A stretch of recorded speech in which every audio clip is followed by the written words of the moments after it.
La Bible mentionne deux types de crainte. Premièrement, la crainte de l'Éternel qui est bénéfique et qui doit être encouragée. Deuxièmement, l'esprit de timidité qui est destructeur et qui doit absolument être surmonté. Je dirais même, dans certains cas, chassé. La crainte de l'Éternel est une crainte révérencieuse de Dieu pour sa sainteté, sa gloire, sa royauté, sa puissance. Cette sainte crainte implique un respect approprié pour la colère de Dieu et sa justice. En d'autres mots, la crainte de l'Éternel, c'est la reconnaissance totale de ce que Dieu est et de ce que Dieu fait. Dans la vie d'un chrétien, la crainte de l'Éternel est source de nombreux avantages et bénédictions. Comme par exemple, cela amène la sagesse et une intelligence selon le cœur de Dieu. Cela amène le repos, la paix et nous offre la sécurité et un refuge. Nous pouvons lire cela dans Psaume 111 par exemple. La crainte de l'Éternel est le commencement de la sagesse. Tous ceux qui l'observent ont une raison saine. Sa gloire subsiste à jamais. Proverbe 1,7. La crainte de l'Éternel est le commencement de la science. Les insensés méprisent la sagesse et l'instruction. Proverbe 14, 26 et 27. Celui qui craint l'Éternel possède un appui ferme et ses enfants ont un refuge auprès de lui. La crainte de l'Éternel est une source de vie pour détourner des pièges de la mort. Proverbe 19, 23. La crainte de l'Éternel mène à la vie et l'on passe la nuit rassasié sans être visité par le malheur. C'est donc pour tous ces bienfaits et tous ces avantages que la crainte de l'Éternel doit être encouragée. En revanche, l'esprit de timidité dans la vie d'un chrétien n'apporte que des inconvénients, que des problèmes. L'esprit de timidité est lié à la peur. Et l'esprit de timidité, comme son nom l'indique, est un esprit, mais celui-ci qui ne vient pas de Dieu. 2 Timothée 1, car ce n'est pas un esprit de timidité que Dieu nous a donné, mais un esprit de force, d'amour et de sagesse. L'origine de l'esprit de timidité est la désobéissance. Et le danger de l'esprit de timidité dans la vie d'un chrétien, c'est qu'il peut devenir un ouvrier désobéissant et méchant en plus de ça. Pourquoi méchant? Tout simplement parce qu'un chrétien timide qui a peur de s'adresser aux gens ne pourra jamais témoigner de Jésus au moment où il faut.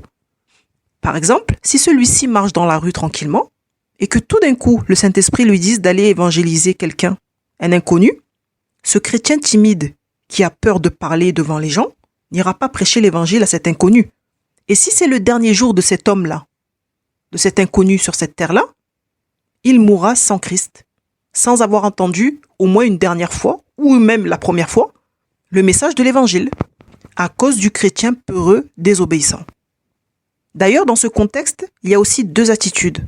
Premièrement, on a le chrétien qui est dominé par la peur de parler à un inconnu, ou tout simplement la peur de s'exprimer devant une personne aussi. Il y a des gens qui sont en stress, qui tremblent, qui sont sueurs, qui ont mal au ventre, qui en perdent leur vocabulaire. Et là, mon ami, il faudrait qu'on t'accompagne dans la prière pour cette situation, parce que tu ne peux pas demeurer comme ça. Deuxièmement, il y a le chrétien qui est dirigé par la honte de parler de l'évangile aux gens, car celui-ci a peur d'être moqué, d'être rejeté, de se sentir ridicule. Généralement, ce type de chrétien ne dit jamais au boulot, à l'université ou ailleurs qu'il est chrétien, lui. Il peut faire des mois et des années dans une société sans que personne ne sache qu'il est chrétien, parce que c'est juste un religieux. Au milieu des païens, il parle comme les païens, il blague comme les païens, il agit comme les païens, il pense comme les païens, et quand il est à l'église, il agit comme les chrétiens. C'est un caméléon. Le chrétien dirigé par la honte n'est pas droit dans son cœur. Il cloche, un pied dans le monde et un pied dans l'église. C'est un injuste qui n'aura pas part à l'enlèvement s'il ne se convertit pas réellement, s'il ne se repent pas.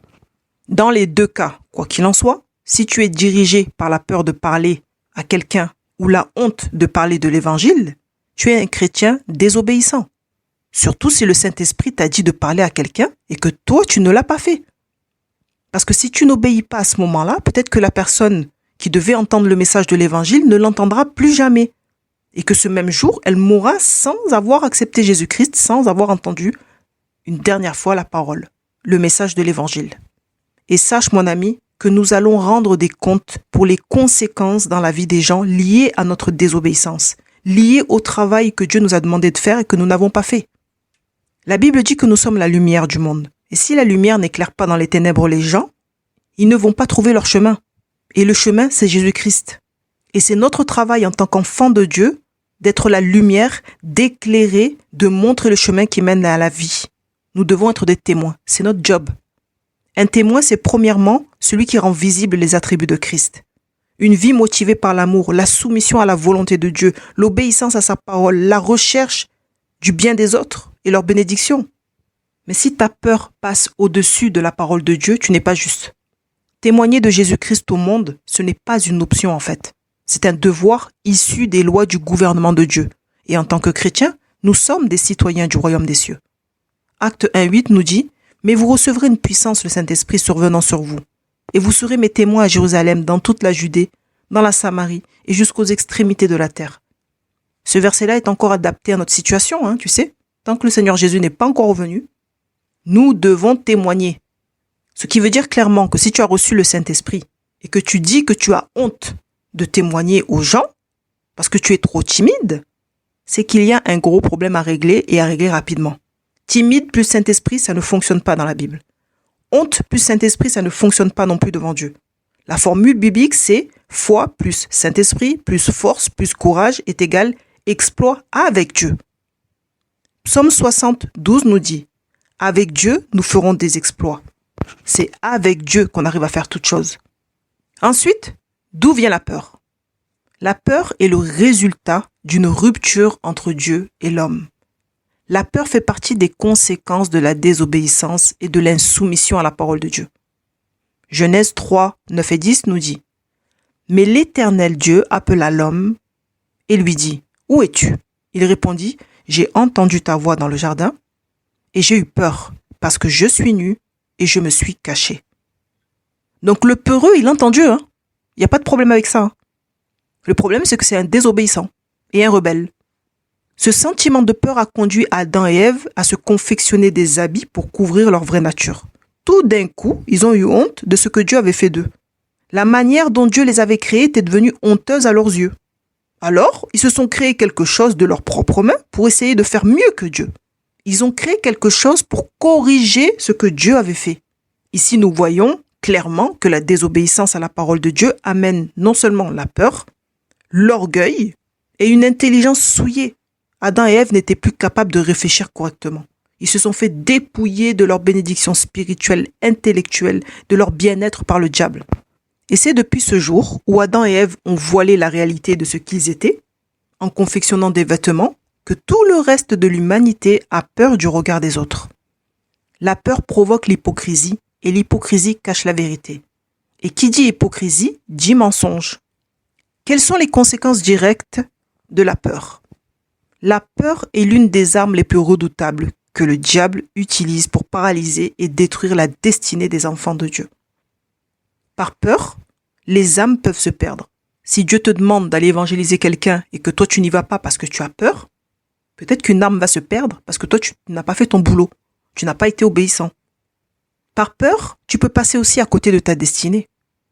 Par peur, tu peux passer à côté de beaucoup d'opportunités professionnelles. C'est-à-dire que si tu as peur de te présenter devant un recruteur, comment vas-tu trouver un emploi? Si tu as peur de négocier en affaires avec des gens que tu ne connais pas, comment vas-tu faire pour faire prospérer ta société? Par peur, tu peux déclencher aussi des maladies, parce que la Bible dit « ce que je crains, c'est ce qui m'arrive ». Et à force d'avoir peur d'avoir une certaine maladie, tu peux finir par l'avoir véritablement. La Bible dit, dans Psaume 18, 20 et 21, « C'est du fruit de sa bouche que l'homme rassasie son corps. C'est du produit de ses lèvres qu'il se rassasie. La mort et la vie sont au pouvoir de la langue. Quiconque l'aime en mangera les fruits. » Donc à force de faire des déclarations qui sont négatives sur ta santé, peut-être que tu vas manger les fruits de ce que tu dis. C'est pas peut-être en fait, c'est certain. Ensuite, par peur de la pauvreté, certains deviennent des voleurs, des escrocs. Par peur du rejet, certains sont hypocrites. Ils jouent un double jeu. Ils sont prêts à montrer une facette qui n'est pas du tout la leur, juste pour être acceptés de l'autre. Par peur d'échouer, certains n'osent pas reprendre leurs études. Par peur d'être critiqués, certains ne se lancent pas dans des projets, ce qui entraîne généralement une vie pleine de frustration, des gens aigris. Les années passent, et puis finalement, à un moment donné, tu te rends compte que tu n'as rien fait de ta vie, parce que tu as eu peur. Aussi, par peur des oppositions, certains préfèrent taire la vérité et se plier à des règles qui sont parfois non conformes à la parole de Dieu. Bref, la peur est l'une des plus grandes causes d'échec dans la société. et dans l'Église de Jésus-Christ. Et les deux formes de peur les plus redoutables sont la peur du rejet et la peur de l'échec. Donc, comment reconnaître un chrétien peureux? Le chrétien peureux est un caméléon. C'est celui qui s'adapte en fonction de son environnement, des gens qui l'entourent. C'est celui qui ne donnera jamais son avis réellement dans un débat sur un sujet. Et même si on le questionne, mais toi, qu'est-ce que tu en penses? Oh, moi, rien. Mais il ne dira pas, évidemment, qu'il n'est pas d'accord par peur du conflit. Ce qui veut dire que si tu as un ami qui est peureux et que tu es en train de te faire lyncher, ce n'est pas lui qui te sauvera de la lapidation, mon ami. Par contre, il se tiendra debout au milieu des méchants et des accusateurs, sans dire quoi que ce soit, en te regardant de loin te faire lapider. Parce que le chrétien peureux, même s'il a des arguments pour arrêter le massacre, il ne prendra pas son courage à deux mains puisque la peur domine sur lui. Le chrétien peureux est capable de mentir pour sauver sa peau, et même si après il le regrette. Comme Pierre, tu sais, quand il a renié Jésus. Il était là, hein. Il était au milieu des accusateurs, des méchants, au milieu de ceux qui faisaient du mal à Jésus. Il était là au milieu d'eux. Mais il disait rien. Et la seule fois où il a parlé, c'était pour dire non, moi je ne connais pas Jésus, moi. Non, je n'étais pas avec lui. Hein. Donc il ment pour sauver sa peau. Le chrétien peureux, c'est aussi celui qui a peur de ce qui se passe dans le monde actuellement. C'est celui qui se pose toujours plein de questions sur l'avenir, comme les païens. Parce qu'il ne veut pas lire sa Bible pour pouvoir comprendre dans quel temps nous sommes. Ça ne l'intéresse pas, il n'a pas envie de savoir ce genre de choses. Par contre, il aime bien se poser des questions, il aime bien se prendre la tête. C'est toute une pensée, ce sont des souillures de l'esprit. Le chrétien peureux a peur du livre de l'Apocalypse. Il a peur des symboles qu'il trouve étranges, dans le livre de Daniel, en Apocalypse. Il a peur d'entendre prêcher sur la fin des temps. Il a peur de cette année de tribulation. Il a peur d'entendre parler des martyrs. Il ne veut pas écouter ce type d'enseignement. Et en réalité, cette peur de l'Apocalypse, de l'étude de la fin des temps, vient d'un manque de droiture. La plupart des chrétiens qui ont peur du livre de l'Apocalypse, ce sont des chrétiens qui n'ont pas la conscience tranquille. Comment peux-tu être dans la peur alors que Dieu dit en Apocalypse, « Heureux celui qui lit et celui qui écoute ». C'est écrit, il y a une bénédiction qui est attachée au fait de lire le livre de l'Apocalypse. « Heureux celui qui lit ». Maintenant, toi, tu as peur de lire ça. Pourquoi? C'est une bénédiction pour nous. Parce que ce livre-là nous permet non seulement de comprendre les choses, la situation, la société actuelle, d'avoir l'intelligence renouvelée parce que le Seigneur nous montre de quelle manière nous devons nous préparer. Elle nous permet de reconnaître les temps, d'attendre le retour de notre époux. Mais toi, tu n'aimes pas lire le livre. Donc ce type de chrétien-là, qui n'aime pas du tout l'étude de la fin des temps, parce qu'il a trop peur, ce sont des chrétiens qui ont créé leur propre religion qui consiste à marcher avec Dieu comme ils le souhaitent. Mais mon ami, marcher avec Dieu comme tu le souhaites, c'est marcher loin de Dieu. Dieu n'a pas créé une loi différente pour chaque chrétien. L'obéissance en toute chose au Seigneur, c'est une loi pour tous les citoyens du royaume de Dieu. On n'est pas au marché aux puces de la loi, où chacun choisit les versets qu'il a envie de respecter seulement. Ça ne marche pas. Ce qui veut dire clairement que lorsque Jésus dit « Ne vous inquiétez donc pas du lendemain, car le lendemain aura soin de lui-même, à chaque jour suffit sa peine », ce n'est pas une instruction pour 3 ou 4 chrétiens dans le corps de Christ, mais pour tous les enfants de Dieu. Et d'ailleurs, le verset juste avant nous dit quoi? « Cherchez premièrement le royaume et la justice de Dieu, et toutes ces choses vous seront données par-dessus. » Ici encore, nous constatons que l'obéissance à la parole de Dieu amène la paix, le repos du corps et de l'esprit. Et surtout, si tu recherches le royaume et la justice de Dieu, c'est alors que tu ne manqueras de rien dans ta vie. Parce que Dieu a tout prévu pour ses enfants obéissants. Il a prévu la nourriture, le vêtement, le repos, le bien-être. Tout est compris dans la formule soumission et obéissance à la parole de Dieu. Tu n'as rien à craindre. C'est pourquoi la peur du lendemain est opposée à la parole de Dieu. Ensuite, Jésus ajoute, car toutes ces choses, ce sont les païens qui le recherchent. Votre Père Céleste sait que vous en avez besoin. Donc tu vois, quand tu as peur de tout, peur du lendemain, tu te conduis comme un païen. Les païens sont sans Christ et ont pour père le diable, qui est un très mauvais père, soit dit en passant, qui maltraite ses enfants. Le diable laisse mourir de faim ses fils, ou il les laisse se débrouiller eux-mêmes. Ou alors, il leur fait du chantage. Si tu me donnes ta vie, je te donnerai la gloire, le succès, de l'argent. Pour le diable, si tu as faim ou froid, ce n'est pas son problème, lui s'en fiche. pourvu qu'il y gagne quelque chose dans ta situation. En revanche, nous qui sommes en Jésus-Christ, nous avons cette assurance que notre Père céleste se préoccupe véritablement de nous. La Bible dit, le Père sait que vous en avez besoin. C'est-à-dire que lui il nous regarde, il nous connaît, il connaît les besoins, il sait tout de nous. La parole n'est pas encore sortie de notre bouche que Dieu la connaît déjà. Et c'est pourquoi il a préparé tout cela d'avance. Notre Père céleste veut que nous soyons en pleine santé et bien nourris. Il nous envoie la manne céleste qui est la nourriture spirituelle dans la parole de Dieu et il nous envoie aussi le pain quotidien pour que notre ventre soit plein. Ensuite, le chrétien peureux est aussi celui qui ne se confie presque jamais à Dieu. Il n'a aucune discipline spirituelle. Sa foi est souvent basée sur celle des frères et sœurs dans l'assemblée, ou sur celle de son conjoint, sa conjointe, ou sur celle de ses enfants même parfois. Et c'est aussi celui qui harcèle toujours le pasteur. Tu sais, il y en a toujours un ou deux comme ça dans l'église. Il harcèle le pasteur pour des petits problèmes. Il y a toujours un problème, lui. Il a toujours un problème. Le peureux est dans l'exagération de toute chose. Il fait une montagne d'un tout petit problème. Et l'exagération des choses provient d'un esprit de mensonge. Ce qui est très logique, parce que la peur, l'esprit de timidité, est le contraire de la parole de Dieu. C'est-à-dire que quand Dieu te dit ne crains pas, et que toi tu passes ton temps à craindre toute chose, cela veut dire que tu préfères accepter le mensonge du diable que la vérité du Seigneur. Donc tu marches dans le mensonge. La Bible dit dans Proverbe, « Confie-toi en l'Éternel de tout ton cœur, et ne t'appuie pas sur ta sagesse. » Dans ce verset, ce n'est pas une question. Ici, ce n'est pas écrit, « Bon, si tu veux te confier en l'Éternel, tu peux, mais si tu n'as pas envie, c'est pas grave, mais non, tu te confies pas, reste comme tu es, c'est bon. Fais comme tu veux. » Non, il n'y a pas écrit ça là-dedans. C'est pas un choix qu'on te donne. On te dit, fais ça. Confie-toi en l'Éternel de tout ton cœur. Quand tu as des soucis, des inquiétudes, tu vas devant Dieu, tu dis, voilà, Seigneur, qu'est-ce que je fais là? Là, je me sens pas bien. Là, il se passe ça dans ma vie. Là, c'est vraiment, c'est dramatique. Comment je fais? Dieu est un papa d'amour. Il a envoyé Jésus à la croix par amour pour toi. Donc, évidemment que Dieu ne te laissera pas dans la situation dans laquelle tu te trouves. Surtout si elle est difficile. Dieu ne te laissera pas, non. Des fois, le changement, l'intervention de Dieu sera instantanée, et des fois, non.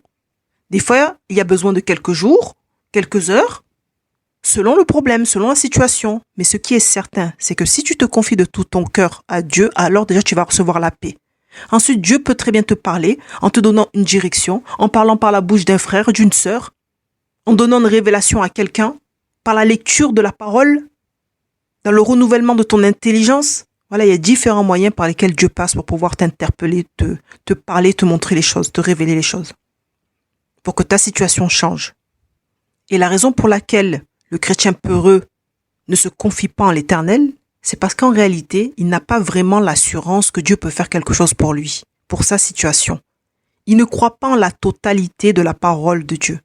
Il s'est créé sa propre religion en prenant soin de garder uniquement les versets qui lui paraissent sensés. C'est-à-dire qu'il s'est dit, bon ben ces versets-là, je ne les prends pas parce que je suis pas sûr que Dieu peut vraiment faire ça. Et puis certains versets dans la Bible, ceux-là je les prends parce que je crois que Dieu il peut faire ça. En fait, le chrétien peureux qui ne se confie pas en Dieu, il est comme Adam et Ève qui ont voulu corriger Dieu dans la manière dont Dieu les a créés en confectionnant des vêtements. Et celui qui choisit les versets qu'il veut dans la parole de Dieu pour se faire sa propre religion, lui aussi est en train de corriger Dieu. C'est comme si tu disais à Dieu, en fait, il y a des versets, je crois que là tu peux faire quelque chose, mais les autres, à mon avis, tu t'es trompé. Hein. À mon avis, Dieu là, non. Bon, on les laisse de côté, de toute façon, c'est pas grave. C'est comme si tu remettais en question, tu corrigeais Dieu dans ce que Dieu il a fait. Mon ami, tous les versets dans la parole sont nécessaires pour nous. On en a besoin parce qu'il nous parle et il nous enseigne concernant la puissance de Dieu, concernant les choses à faire et les choses à ne pas faire. Ensuite, nous avons aussi un dernier aspect de la crainte qui celui-ci est légitime chez l'être humain. Par exemple, nous pouvons avoir des craintes lors d'un examen. Si par exemple tu n'es pas en bonne santé et que tu dois faire des examens, évidemment, tu es là, tu te poses des questions, oh là là, j'espère que j'ai pas quelque chose. Bon, voilà, ça peut arriver, tu te poses des questions. On peut avoir des craintes pour passer un examen à l'école, à l'université. On peut avoir des craintes pour un entretien d'embauche, des craintes lorsque nous investissons beaucoup d'argent dans un projet, des craintes concernant nos enfants, surtout pour les parents qui ont des enfants qui sont handicapés, par exemple. Il arrive souvent que ces parents-là se demandent « mais s'il m'arrive quelque chose demain, qu'est-ce que mon enfant va devenir ?» Des craintes concernant la santé d'un proche. Bref, ce type de crainte, voilà, c'est humain. On a le droit de se poser certaines questions.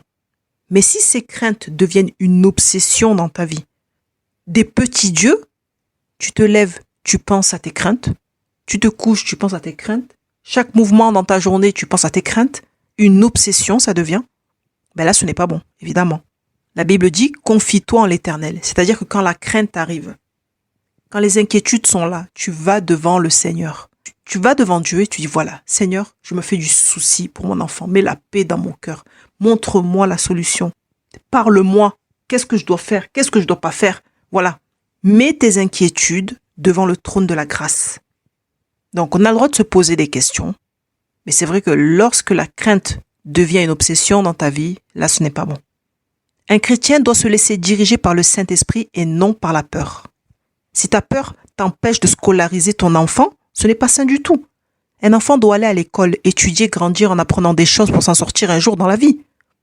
Enfermer son enfant jusqu'à 20 ans à la maison, par peur du monde extérieur, c'est de la folie. C'est même une forme de maltraitance, certains diront. L'enfant est privé d'éducation, de tout lien social, il ne sait ni lire ni écrire, il ne sait pas quoi faire de ses 10 doigts, ce n'est pas juste. Aussi, si tu as peur de parler devant quelqu'un, de t'exprimer, t'empêche de passer des entretiens d'embauche, mon ami, tu vas finir clochard. Oui, tu vas finir sous impôt. Avec un banjo ou une guitare et puis une casquette pour que les gens mettent des pièces là. Il faut te secouer. La Bible dit, je ne vous ai pas donné un esprit de timidité. Chasse cet esprit-là. Si tes peurs te paralysent au point de ne pas faire l'œuvre de Dieu, ben alors tu fais l'œuvre du diable. Par exemple, il y a des chrétiens qui ont peur des démons. Il y a certains pasteurs qui ne font jamais de délivrance aux gens qui ont besoin parce qu'ils ont peur justement des démons. Et ça, c'est dangereux. Et c'est comme ça qu'on se retrouve avec des gens encore plus malades que lorsqu'ils sont arrivés en Christ. Lorsque la Bible parle des dons du discernement des esprits, ce n'est pas pour rien. C'est pas pour décorer la page, histoire de ne pas laisser trop de blanc. Je ferme la parenthèse. Comment se libérer de l'emprise de la peur? Premièrement, se souvenir de tout ce que Dieu a déjà fait pour toi. Il ne t'a jamais abandonné. Il ne faut pas être ingrat, mon ami. Souviens-toi de tout ce que Dieu a fait pour toi. Le problème avec l'être humain, c'est que lorsque la difficulté arrive, il se focalise uniquement sur la difficulté, oubliant tout le reste, tout le bien que Dieu lui a fait. Et c'est justement le moment de se souvenir de ce que Dieu a fait. Deuxièmement, déclarer les promesses que Dieu t'a faites, surtout si tu es quelqu'un qui a peur du lendemain constamment. Si Dieu t'a fait des promesses personnelles, alors déclare ces promesses, souviens-toi de ces promesses.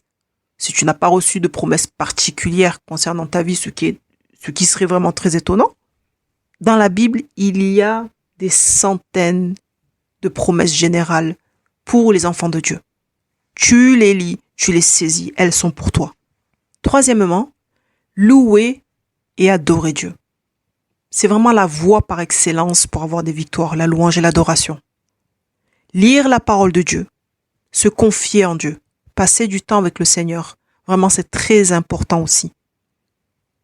Et tu vas voir que ton cœur il sera dans la paix. Tes pensées seront renouvelées. Les souillures de l'esprit, tu vas t'en débarrasser. Ta réflexion ne sera plus la même. Quatrièmement, arrêtez d'être négatif. Il faut discipliner tes pensées. Arrêtez de prononcer des paroles négatives et ramener toute pensée captive à l'obéissance de la croix. Parce que si tu ne t'arrêtes pas de mal parler de ta situation, tu mangeras le fruit de tes paroles. La mort et la vie sont au pouvoir de la langue. Quiconque l'aime en mangera les fruits. Cinquièmement, passer à l'action.